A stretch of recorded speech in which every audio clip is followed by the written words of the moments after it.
Welcome to Tech Orbit. Enjoy this super video and don't forget to subscribe so you don't miss the next ones. On today's episode, the military's weaponized Starship is under development, a second launch tower for Starbasses. Starship has been the most exciting story to follow in 2023.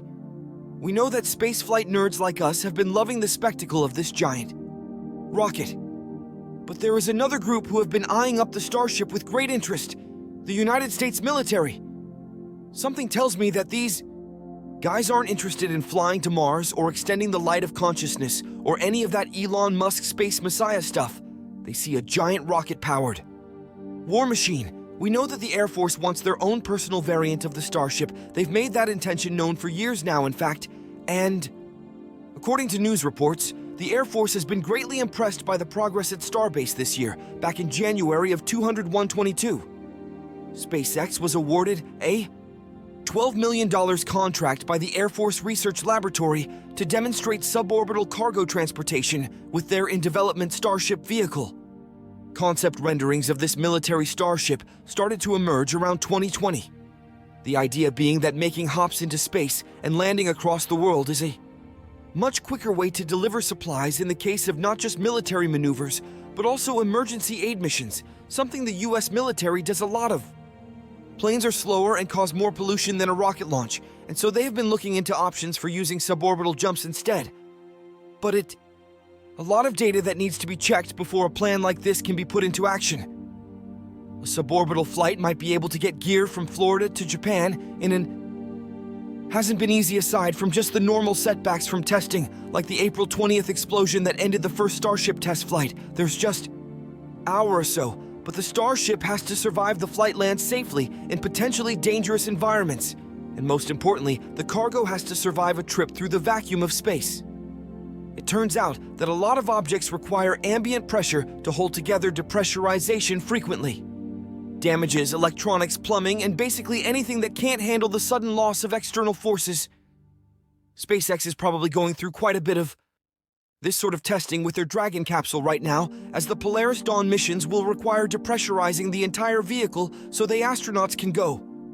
For a spacewalk, NASA had to plan similarly during the Gemini missions that accomplished a similar feat, and the onboard terminals and flight equipment had to be built to withstand a vacuum. Then there's the turbulence involved in launch and re-entry, the sort of forces that require training to endure military.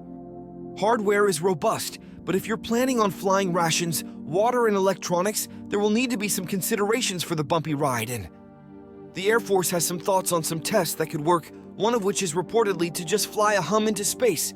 But in order for them to take the next step with this program, they need to see what SpaceX can do in a November 1st interview with Defense News. Greg Spurs, the chief scientist at the Air Force. The Air Force needs flight data to make a decision on which rocket to select for their cargo program, and so they plan on sitting back and watching as SpaceX makes as many test flights as possible by the end of 2024. Spaniard says that the Air Force will make its decision on Starship, and if they choose to proceed, then physical testing can begin. He went on to say that the program hopes to have a demonstration flight by 2025 at the earliest, but more realistically, 2026 will be the target. Should this work out, the Air Force will get a suborbital cargo variant that can quickly redeploy gear supplies and vehicles anywhere in the world, both to and from orbit. The sky is truly the limit here. It's getting close to the holidays. But the construction teams at Starbase in Boca Chica, Texas are hard at work getting the site ready for the next launch of Starship. But that's not all. If you're enjoying the video, don't forget to subscribe so you don't miss a video. They're doing on December 12th, crews were spotted beginning some heavy-duty work not on the orbital launch mount or the tank farm, but on suborbital Pad A in the newly renamed Gateway to Mars area. It looks like SpaceX has other plans for that spot because over the course of the next several hours, construction crews used cranes, heavy machinery, and hand tools to completely disassemble the suborbital test stand. This pad is one of two structures that SpaceX has used to conduct cryo-proofing spin prime and static fire tests in the past, but Pad A was last used back in February with the cryo-proofing test for Ship 26. And I guess now we know why that is.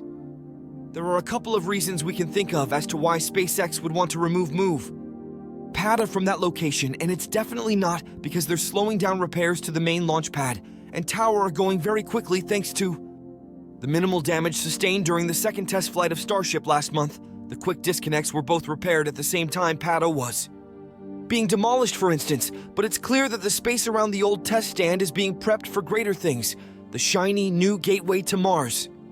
Entrance and signage is one clear indication of things to come, but another clue has been quietly given to us from all the way over on the Space Coast. SpaceX has a huge work site at Pad 39A at NASA Kennedy Space Center. Here is where the company has been constructing what will one day be the primary launch facility for Starship, complete with a production and maintenance facility just down the road. But at the end of last week, camera crews for NASA's space flight caught a giant fuel tank and an even bigger section of launch tower being loaded onto a barge, and we assume it's headed towards Texas. SpaceX seems to be cannibalizing tower parts from their current Florida construction in order to make a second tower at Starbase. Now, nothing has been confirmed by the company yet, but it makes a lot of sense. First off, Florida already has a tower nearing completion, and while that site will need a second tower at some point, testing needs to speed up at Boca Chica before the company even gets to launch from Florida. So a second tower doesn't make much sense there, and that need for a quicker pace of testing is another good reason to think that this tower section is headed to Texas. We've spoken before about the extremely tight schedule for testing milestones that SpaceX has to hit this coming year, and there's just no way they could possibly complete all the test flights they need with just one tower operational. Now, the demolition of suborbital Pad A is a good indication of where this second tower will need to go normally. Putting two launch apparatus so close together would be a bad idea. But that new deluge system really carried its weight during the last test flight, proving that it can easily contain the forces thrown out by Starship's super heavy booster. But Pad A's demolition is not the only indication of that. Either on December 12th at an invite-only function in Brownsville, Texas Starbase, General Manager Kathy Lutter said that the company would be relocating all engine testing to the Massey site just down the road from Starbase proper. Up until now, Massey has been used for depressurization tests and some cryoproofing, but Lutter's comments would seem to indicate that the remaining suborbital launch pad at Starbase would be moving to the secondary site at some point, freeing up even more space for a second tower. All of this adds up to a safe bet for a new tower being built at Starbase in the next couple of months. For that, though, SpaceX is going to need to expand their orbital launch area a little bit to give the public roadway some more space from the new tower. That's going to mean some extensive work drilling new piles into the soft Boca Chica coastline for support. It's going to mean installing a second tank farm water storage facility and OLM with its own deluge system. This won't be a small task by any stretch. The company would have a good opportunity here to build a more robust fuel and water storage system that would be capable. That's it for today's video. Don't forget to subscribe, like, comment, and activate the notification bell so you don't miss any videos.